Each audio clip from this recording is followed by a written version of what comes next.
Hello, this is Cameron Manchester, and this is my presentation on the effects of the gold rush. So, the first part is the history lessons that can be found during the time of the gold rush. So, the miners definitely had a lot of drive and a lot of strength to be able to go to a new area and try to make a living. Genesis 2:15 says that the Lord God took the man and put him in the Garden of Eden to work it and to keep it. And I believe that the Lord has definitely given us this area, the earth, to discover new things about it and to utilize it for our good and for His glory. In this article, it says, "But such is the character of the American people, they will never stop their researches until every foot of earth in this vast El Dorado has been prospected to the bedrock, and 200 years from this time we'll find the Yankees digging for gold on the western slope of the Sierra Nevada." So, to me, this just shows the courage of Americans and how they wanted to be able to go out into the earth and explore it and utilize what the Lord has given us.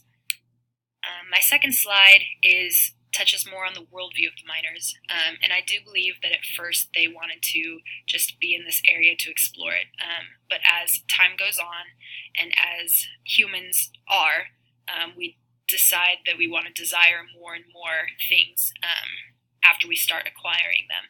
And so I believe that the miners became somewhat greedy, especially when it came to overtaking lands that belonged to the Indians, or herding or driving out animals, as well as other things. So in A Federal Agent Assesses Mining's Impact on the Indians, there's a quote where the author says, "They formerly subsided on game, fish, and acorns," meaning the Indians, "but it is now impossible for them to make a living by hunting or fishing, for nearly all the game has been driven from the mining region or has been killed by the thousands of our people who now occupy the once quiet home of these children of the forest."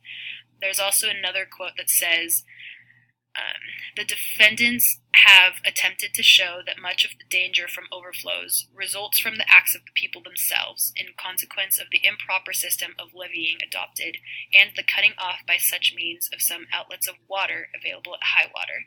So I also believe that they did not treat the environment entirely fairly, just so that they could get as much gold as possible. One last quote is targeted toward the Indians especially, and it says, "But gold has been found on this spot by a party of roving mountaineers. The news had gone abroad, and people poured in and had taken possession in a day, without question and without ceremony." And that quote is really big to me, because it just shows that Americans or miners came in and didn't really have much thought towards the Indians that may have occupied that land, and they did not really care that they were overtaking someone else's area. So my last slide is kind of the Christian worldview that I have for it. There's just this verse in Psalms that says, "The heavens are yours, the earth also is yours, the world and all that is in it, you have founded them." And to me, that's just super important because I love creation and I love being outside.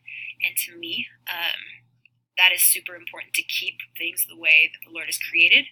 But it's also important to be able to enjoy the land and utilize what the Lord has given us. So, yeah. Anyways, here are my references. And thanks for listening.